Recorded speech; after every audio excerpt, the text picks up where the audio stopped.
تو روز 2 دینار تکیے کے نیچے نکلتے رہتے ہیں. تو ایک دن وہ دینار آنا بند ہو جاتے, تو وہ شخص جو ہے نا غصے میں آ کے پھر ہتھوڑی لے کے نکلتا جھاڑ کاٹنے کے لیے. تو وہ شخص پوچھتا کہاں جا رہے, تو وہ جھاڑ کو کاٹنے جا رہا ہوں, وہ اللہ کو چھوڑ کے جو ہے نا لوگ جھاڑ کی پوجا کر رہے ہیں, اچھی بات ہے جاؤ کاٹو. تو جیسے وہ شخص آگے جاتا تو گر جاتا اور زمین میں دھنس جاتا. تو وہ شخص آ کے بولتا کہ میں شیطان ہوں, جب تم پہلے نکلے تھے اپنے گھر سے اللہ کے لیے نکلے تھے, اب تم غصے سے نکلے کہ تم کو 2 دینار نہیں مل رہے.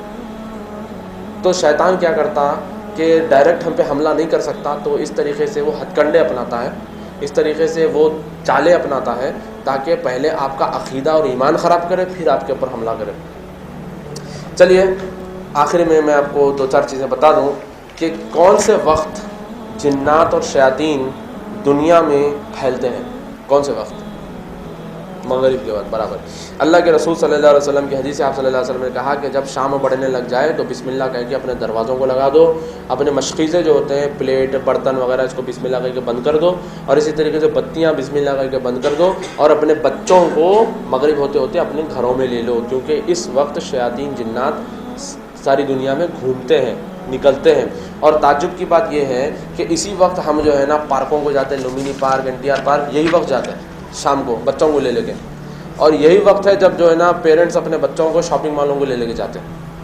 تو ظاہر سی بات ہے کہ بچوں پہ جن کا اثر ہوتا, اس لیے بچے جو ہے نا اکثر ماں باپ کی نافرمانی کرتے اور بولتے تو سنتے نہیں.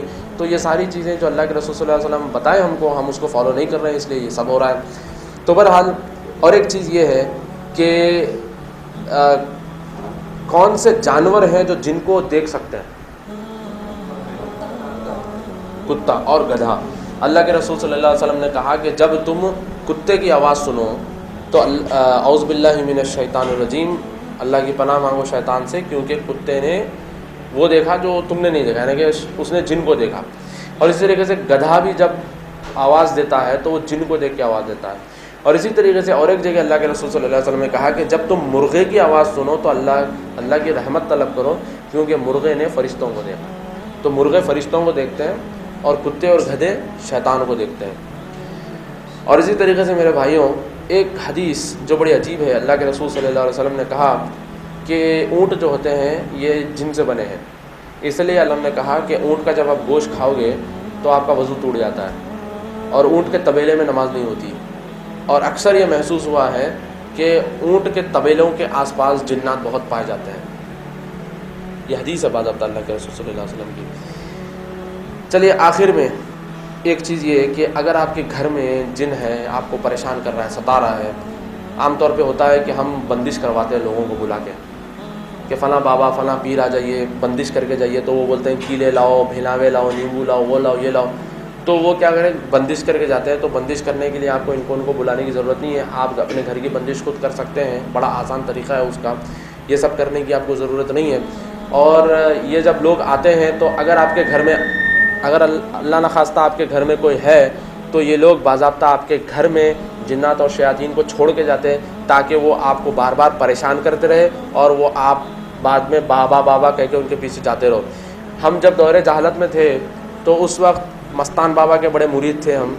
تو مستان بابا کو ایک دن ہمارے گھر پہ لے کے آئے. تو مستان بابا آئے, بریانی کا سیشن ہوا, سب ہوا. اس کے بعد جو ہے نا مستان بابا گئے, G+1 گھر ہے, تو ٹوائلٹ کے پاس جا کے بولے یہاں پہ ایک جن ہے. اور پھر اوپر گئے, جا کے وہاں پہ کمرے میں کپڑے سینے کا مشین رکھا ہوا ہے, بولے اس کے نیچے ایک جن ہے. اب آپ بتائیے, جو سکون سے ہم لوگ رہ رہے تھے وہ سکون سے ہم رہ سکتے ہیں؟ جو اگر کوئی آ کے بول دے کہ آپ کے گھر میں جن ہے, یہاں پہ جن بیٹھا ہوا ہے, وہاں پہ چبوترے پہ جن ہے, یا چھجے پہ جن ہے, تو آپ رہ سکتے سکون سے؟ تو یہ لوگ کیا کرتے ہیں کہ آپ کے گھر میں اگر جن نہیں بھی ہے تو آپ کے گھر میں 1-2 موکل کو یا جن کو چھوڑ کے جاتے ہیں تاکہ وہ آپ کو پریشان کرتے رہے اور آپ بابا بابا کہہ کے ان کے پیچھے بھاگتے رہو. تعویذوں کی آڑ میں یا پھر جو ہے نا علاج کی آڑ میں وہ آپ سے پیسے لوٹتے رہے. اور اس طریقے سے یہ لوگ کیا کرتے ہیں, بولتے ہیں کہ ہم راہ اللہ کر رہے ہیں, پر ایسی بل بناتے ہیں, بولتے ہیں جڑی بوٹیاں لانا ہے, جنگل سے جڑی بوٹیاں لانا ہے, وہ جڑی بوٹی, یہ جڑی بوٹی, یہ جڑی بوٹی, پورا جو ہے نا 8,000 10,000 کا بل بنا دیتے ہیں. بولتے ہیں ہم کچھ نہیں کر رہے, ہم راہ اللہ کر رہے ہیں, اللہ کے واسطے کر رہے ہیں. تو ان کے پاس بڑے چٹکلے ہوتے ہیں, ٹیکنکس ہوتے ہیں, جس سے وہ آپ کو لوٹتے ہیں. تو بہرحال اللہ سے پناہ مانگیے. یہ طریقہ کیا ہے؟ طریقہ یہ ہے, یہ کتاب میں فورٹریس آف مسلم میں آخری میں یہ دعا ہے, اور حسن المسلم 30 روپے 25 روپے میں آپ کو یہ الاسر پہ مل جائے گی کتاب. اور اس طریقے سے یہ بھی چھوٹا سا کارڈ ہے الاسر پہ آپ کو مل جائے گا. نظر بد، جادو اور جنات سے بچنے کی دعائیں. یہ چند دعائیں ہیں، ہم تھوڑا سا بھی اس کو پڑھ لیں گے تو انشاءاللہ ایسی چیزوں سے بچ سکتے ہیں. یہ دعا ہے، اس کو آپ کو کرنا یہ ہے کہ پانی کو لے کر ایک کٹورے میں آپ کو پانی لینا ہے یا پھر گلاس میں آپ کو پانی لینا ہے، اور پانی لے کر یہ دعا اس کے اوپر ایسے پڑھنا ہے مانو آپ کا تھوک یا ہوا اس میں جائے.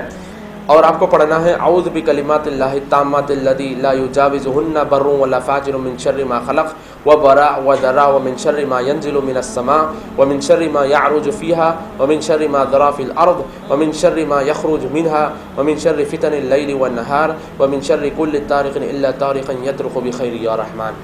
یہ پڑھنا ہے پانی کے اوپر اور کونوں میں اس کو چھینکنا ہے. گھر کے جو کونے رہتے ہیں نا، کونوں میں اس کو چھنکنا ہے. تو یہ پانی جو ہے نا جنات کے اوپر آگ کا کام کرتا ہے. ایک لاجیکل بات یہ ہے کہ جنات آگ کے بنے ہوئے ہیں. اب جب آپ اسے پانی ڈالو گے تو آگ پانی کا تال میل مطلب اپوزٹ ہوتا ہے ایک دم. تو یہ جو پانی ہے ان کے اوپر آگ کا کام کرتا ہے اور انشاءاللہ جنات اور شیاطین آپ کے گھر سے بھاگ جاتے ہیں. اور اگر بہت ہی زیادہ پریشان کر رہے ہیں تو جو جادو والے سیشن میں میں نے آپ کو آیتیں بتائی ہیں ان آیتوں کو آپ کو پانی پہ پڑھنا ہے، اور پانی کو آپ اپنے گھر کے کونوں میں ڈالو گے. اور اس طریقے سے آپ اپنے گھر میں زور سے یعنی کہ سی ڈی یا کیسٹ میں یا پھر آپ خود سورہ بقرہ پڑھو گے یا پھر لگاؤ گے. اس طریقے سے آیت الکرسی اور اذان آپ گھر میں دو گے تو انشاءاللہ 100% اس کا یعنی کہ رزلٹ آیا ہے کہ جن اور شیاطین آپ کا گھر چھوڑ کے بھاگ جاتے ہیں، آپ کے گھر میں وہ نہیں رہتے.